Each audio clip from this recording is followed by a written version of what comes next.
Bedhead Bible Study, number 10. And I'm sitting here with my favorite Christmas tree, the favorite Christmas tree in the house. Not the only one, but my favorite. This one right here. You don't have to maintain it. You can put it in the closet. Nobody notices it. You get it out next year, blow the dust off. It's just like brand new. I'm so glad we made it to 10 episodes. And it's amazing that we've done that because I usually start these things. I don't just keep them going this long because I change my mind so often. One of the same reasons I don't have a tattoo.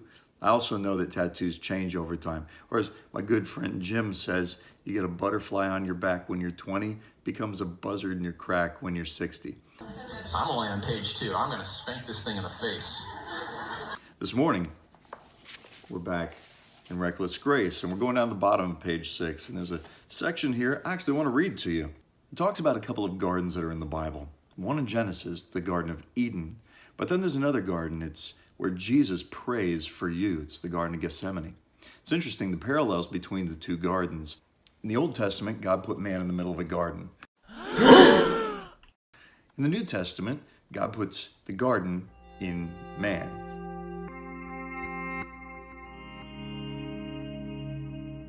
Jesus and Adam have a bit of a parallel journey in the two gardens. Adam, in his activity and his actions to God, says, "Not thy will, but my will be done." Jesus in the Garden of Gethsemane, on behalf of all of us, says, "Not my will, thy will be done." Postures himself in a place of surrender on behalf of all of us. Beautiful, beautiful picture. There's so many parallels between the two gardens. But in that second garden, Jesus prayed for you. In John chapter 17, he says this phrase, that I pray not only for these, speaking of the disciples that were around him, but he says also for those who will believe in me through their word. If you believe in Jesus, you've seen him, put your faith and trust in him, that prayer is for you. I want to read you a portion of what Jesus prayed over you. Jesus says, "As you sent me into the world, I've also sent them into the world.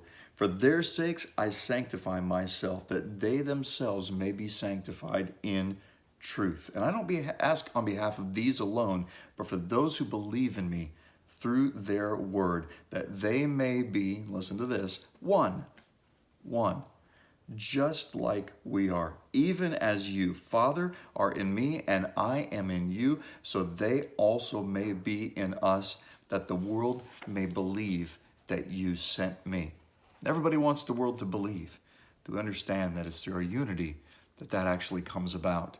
As long as the church remains divided, as long as Christians think that Jesus died in blood just so that we could debate one another, we're never going to bring about the answer to the prayer that Jesus Christ prayed 2,000 years ago. Unity is not where we agree on everything. It's where we agree on one thing, and that's Jesus, Christ and Christ alone. Go back and take a look at John 17, that prayer. See the promise and the inheritance and the commission that Jesus released over your life, and have an incredible